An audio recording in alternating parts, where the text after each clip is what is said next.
Nkumba University, known for its diverse academic programs and vibrant student life, there exists a problem often swept under the rug, but one that carries prolonged consequences: the durable state of campus toilets.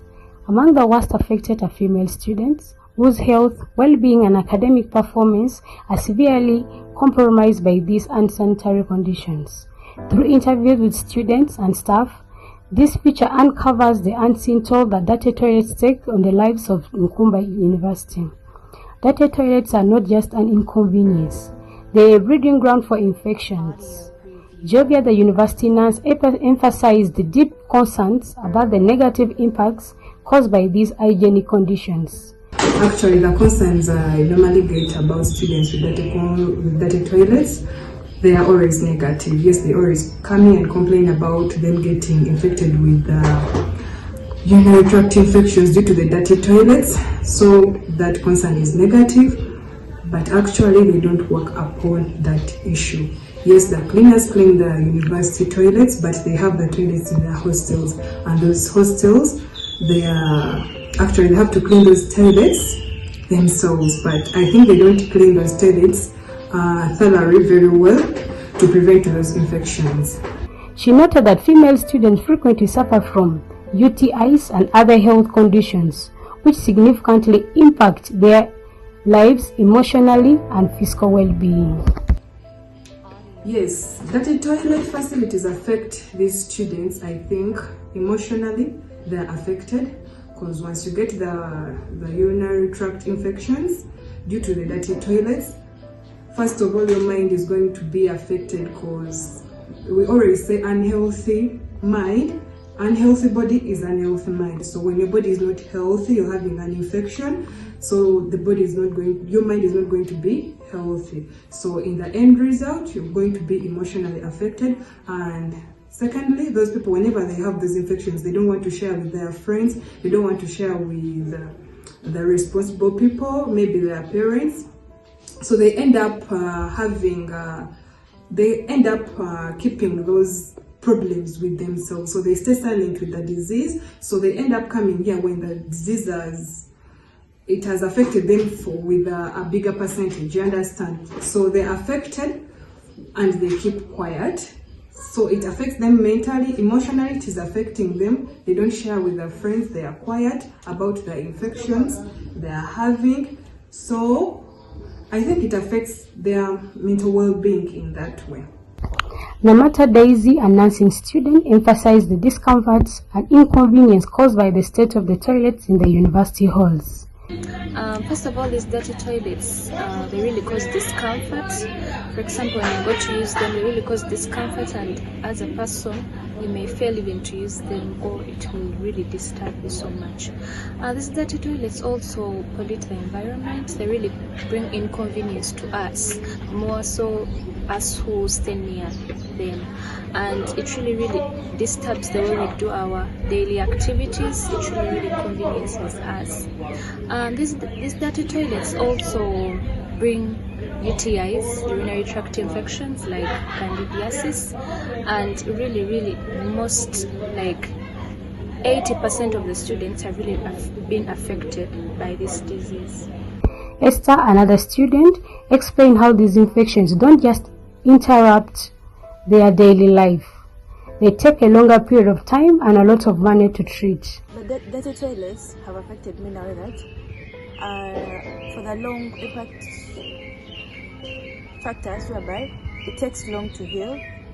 It really discomforts someone, whereby that smell, the itching, it really discomforts someone, and it takes a lot of money to be treated. And even there is loss of confidence, whereby if you have that smell, you really get that feel of being in your friends. Maria, also a nursing student, shared her personal experience. As a female student, first of all, dirty toilets are really discomforting, when you're using them. They smell, and also dirty toilets.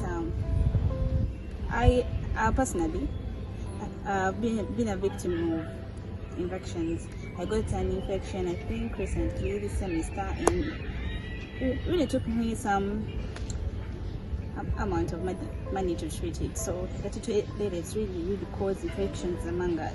Nalia Monica, a business student residing in Nabagereka Hall, had her own story to share. These toilets, especially in Nabagereka, most of the times they are dirty. They are used by many students, and even the cleaners, they take long to clean. So you find now, for example, out of experience, when as we use these toilets, they are ever dirty. I got Candida, and Candida is expensive, so you face many challenges. For example, like itching, the pain, even get wounds. And when I got this Candida, it took me, I spent a lot of money. At first, I went to some hospital, they overcharged me. I didn't have the money, so I had to wait. And moreover, when you're waiting, this disease can, it goes. So, and when I got the treatment, maybe the medicine was not strong enough, so I didn't feel well. And I had to wait for this semester to get enough money, but I was facing a lot of pain. And when I got the money, I had to go to the hospital to treat it again. Again, they overcharged me much money.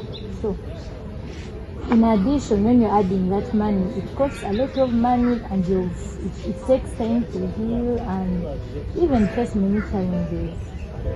Another student, Beam, painted a picture of how dirty toilets disturb their education. When we talk of the educational system, in fact, we talk of like being absent in the class. So once a female student is having all the discomfort, you're having the feeling of anxiety, you will always be absent in the class. So we also talk of the well-being. So if we talk of well-being, let's talk of the low self-esteem that the students will become. So a female student will always be feeling like you feel like you're not comfortable. You always feel embarrassed when you go to where people are. You always keep thinking of what other people will think of you. You always have that anxiety that you will not recover from the sickness that you have. Tracy summed it up well, calling for immediate action. Basically, those toilets are carrying infections from one student to another, and I basically have been a victim to that, because almost every semester, almost every semester is like twice, 2 or 3 episodes I have to treat those infections. So basically, I would just request the helpers, if they put out the water in the drums, at least they add like jik or omo to be like a better way when you're pouring the water. It can help you to minimize on the microorganisms which are on the toilets. So Kumba University has long been a place for nurturing dreams and ambitions, but the state of its toilets is a barrier to achieving these inspirations. Addressing this issue is not just about hygiene. It's about restoring dignity and ensuring health and well-being of every student. The call is clear. It's time for action to create a cleaner, healthier environment for all. Only then can Nkumba University truly strive as a center for learning and growth.